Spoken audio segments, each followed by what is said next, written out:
शायद। बहुत शुक्रिया इस डिटेल्ड एक्सप्लेनेशन के साथ हमारे साथ जुड़ने के लिए आपका। उधर बढ़ते हैं आगे। भारत के एक्शन से बौखलाहट में जैश के आतंकवादी ऑपरेशन सिंदूर में पाकिस्तान को धूल चटाई थी। ये कोई पुरानी बात नहीं है, सबके जहन में है। अब आतंकी संगठन जैश ए मोहम्मद नई तैयारी कर रहा है। महिलाओं के लिए ऑनलाइन जिहादी कोर्स शुरू कर रहा है। मसूद अजहर की बहन इसे लीड करेगी और अब महिलाओं को आतंकवादी बनाने की कोशिश की जाने की तैयारी है। जैश ए मोहम्मद आतंक के एक नए चैप्टर को खोल रहा है और इसमें महिलाओं को आतंकवादी बनाने की तैयारी है। मसूद अजहर की बहन इनको लीड करेगी, यानी मारे जाएंगी, गोलियां खाएंगी ये आतंकवादी लड़कियां, और मसूद अजहर की बहन अपनी जिंदगी ऐशो आराम में जीते हुए ऐसे लोगों को तैयार करने का जिम्मा उठाए रहेगी।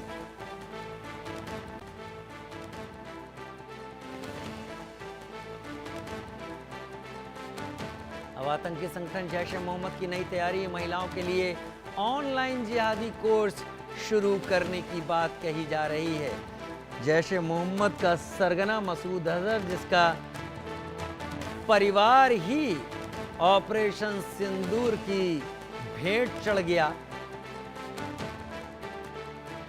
बावलपुर में मरकज सुभान अल्लाह जैसे ही तबाह हुआ, वहां पर मसूद अजहर के परिवार के 10 लोग एक साथ मारे गए और अब उसकी बहन महिलाओं को ऑनलाइन जिहादी बनाने की कोशिश शुरू करने जा रही है।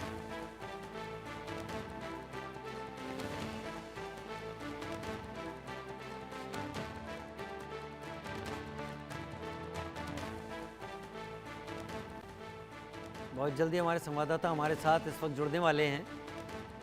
भारत कई बार पीट चुका है और इस बार जाहिर सी बात है, इस बार एक जगह नहीं होगी जिस पर जैश ए मोहम्मद मातम मनाएगा। इस बार भारत की सेनाएं कई जगहों पर एक साथ चोट करेंगी और फिर उसके बाद जैश ए मोहम्मद को ईस्ट पंजाब में ही शायद जगह मिले, बाकी तो देश आज़ाद हो चुके होंगे। अजय जांडियाल मेरे साथ, मेरे सहयोगी इस वक्त जुड़ गए हैं। अजय, ये नई कोशिश है। मसूद अजहर खुद तो बच गया, लेकिन मारे गए वो बच्चे, वो लोग जिनके फैमिलीज को पैसा देकर बरगला कर उसने टेररिस्ट बनाया था। अब यही काम उसकी बहन करेगी। वो भी जिंदा रहेगी, ऐशो आराम को जिएगी, लेकिन मरने के लिए वो नई लड़कियों को तैयार करेगी, वो भी पाकिस्तान में रह रही लड़कियों को। देखिए राजीव, बिल्कुल आप ठीक कह रहे हैं। जिस तरीके के हालात पाकिस्तान में बैठे आतंक के सरगना जब तक मारे नहीं जाते, जब तक इनका अंत नहीं होता, तो इस चीज की आशंका हमेशा बनी रहेगी कि ये लोग जो हैं वहां पर रहने वाले लोगों का इस्तेमाल भारत के खिलाफ करते रहेंगे। पहले युवाओं को हथियार थमाए जाते थे और अब महिलाओं की बारी है। इससे पहले भी हालांकि ये फार्मूला इस्तेमाल हाफिज सईद जैसे लोग कर चुके हैं। पहले भी लश्कर जैश के साथ जुड़ी हुई महिला जो आतंकी समर्थक थी वो मिली है, मगर अब सीधे तौर पर उनको वेपन ट्रेनिंग देने की जो तैयारी की जा रही है, उसके पीछे की वजह जो लग रही है, क्योंकि महिलाओं के प्रति एक सॉफ्ट कॉर्नर रहता है सुरक्षा बलों का, और खासतौर पे भारत में कहें तो महिलाओं को एक अलग दर्जे की इज्जत दी जाती है। तो ऐसे में कहीं ना कहीं पाकिस्तान की मंशा जो है वो महिलाओं का इस्तेमाल करके भारत में, जम्मू कश्मीर में आतंकी घटनाओं को अंजाम देने की लग रही है। और ये चीजें तब मुमकिन होंगी क्योंकि वहां की सेना, वहां की सरकार इन तमाम चीजों के लिए पाकिस्तान के साथ खड़ी होती है। तो ऐसे में कोशिश पाकिस्तान की जरूर ऐसी लग रही है, मगर हालांकि सुरक्षा बलों की यहाँ भारत में पैनी नजर है और इस चीज पर वो खास ख्याल रखते हैं। वाकई खास ख्याल रखते हैं। लेकिन ऑनलाइन ट्रेनिंग की जो खबर सामने आ रही है, जाहिर सी बात है इसकी फंडिंग आईएसआई कर रही होगी, पाकिस्तान आर्मी कर रही होगी, और ये फंडिंग भी उसी शेयर में से निकाल कर की जा रही होगी जो आईएमएफ ने लोन दिया है, या पाकिस्तान को अमेरिका फिलहाल पैसे दे रहा है रेयर अर्थ मेटल्स के चलते। देखिए, एक चीज को समझना होगा राजीव, दरअसल पाकिस्तान में मजहब का इस्तेमाल करने में कोई शर्म नहीं है। बेशक वहां लोग जो हैं वो इस्लाम को बड़ा पाक समझते हैं, मगर उन्हें पता है कि इसी मजहब का इस्तेमाल करके वो कई तरह से कई चीजों को खासतौर पे युवाओं को बरगलाने में इस्तेमाल कर सकते हैं। वरना अगर आप सोचें तो आज भारत का युवा दूर अंदेशी के साथ चल रहा है कि वो आगे कहाँ जाए। यहाँ की सरकार, यहाँ के लोग हमेशा फ्यूचर में बेहतर बढ़िया चीजें और कैसे आगे बढ़ा जा सकता है वो देखते हैं, मगर वहां बैठे आतंक के सरगना जो है इसी मजहब का इस्तेमाल जो है लोगों को, युवाओं को बरगलाने में करते हैं। और सबसे बड़ी बात यह है कि टेक्नोलॉजी का इस्तेमाल करके अगर भारत चांद पर पहुंचा है, उसी टेक्नोलॉजी का इस्तेमाल करके पाकिस्तान जहन्नम की चीजों को सोचता है, और खासतौर पर युवाओं के लिए।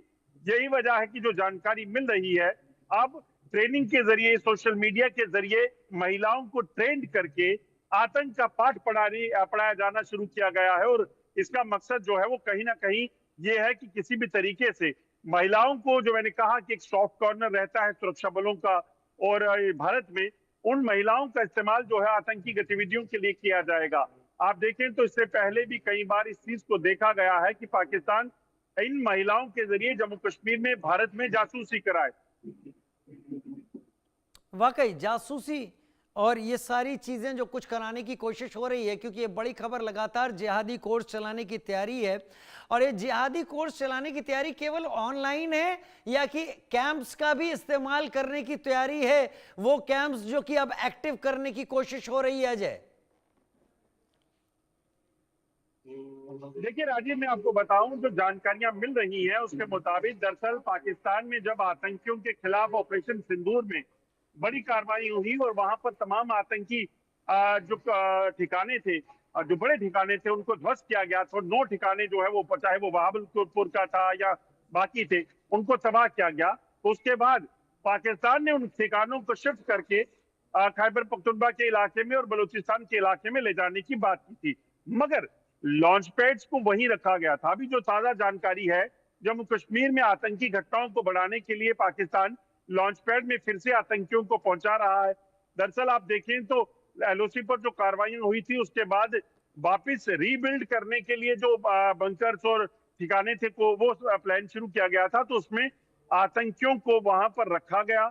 उन्हीं के जरिए वहां पर मोर्चों को वापस बनाकर और अब उन्हें घुसपैठ कराने की फिराक में पाकिस्तान है। इस चीज की आशंका जताई जा रही है, मगर उसी से निपटने की तैयारी भी यहाँ पर है। एक तरफ महिलाओं को आतंक की ट्रेनिंग देना, युवाओं को बरगलाकर आतंकवाद में शामिल करना, और वहां बैठे युवाओं को जम्मू कश्मीर में भेजकर यहाँ फिर एक बार फिर से कोशिश करना कि जम्मू कश्मीर और भारत में आतंक के जरिए हालात खराब किए जा सके। उस चीज की तैयारी पाकिस्तान ने बेशक कर ली है, मगर यहाँ सुरक्षा बलों ने पाकिस्तान पर और एलओसी और आईबी के इलाकों में पैनी नजर भी रखी हुई है। मेरे साथ जुड़े रहें अजय, इस जानकारी के साथ भी मेरे साथ जुड़े रहें, क्योंकि अब मैं आगे बढ़ रहा हूं। पाकिस्तान के